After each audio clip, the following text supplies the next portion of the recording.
How to fix Spotify playing random songs on its own.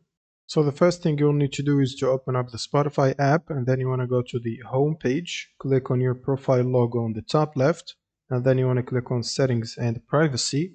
Now you want to click on the playback. Now you will need to scroll down and find an option that is called Autoplay similar content, and you will need to disable it as well if it's already enabled. And if you can't find it, just disable the autoplay under the listening controls. Now once you disable the autoplay like this, you want to go back to your library and then select a random playlist. Now you want to make sure to disable the shuffle option. So if the shuffle is gray like this, it means it's disabled, and if it's green, it means it's shuffling. So you want to make sure to disable it.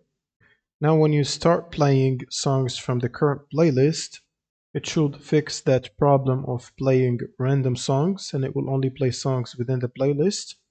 And that's pretty much it for this video. Subscribe if you find this helpful, and see you in the next one.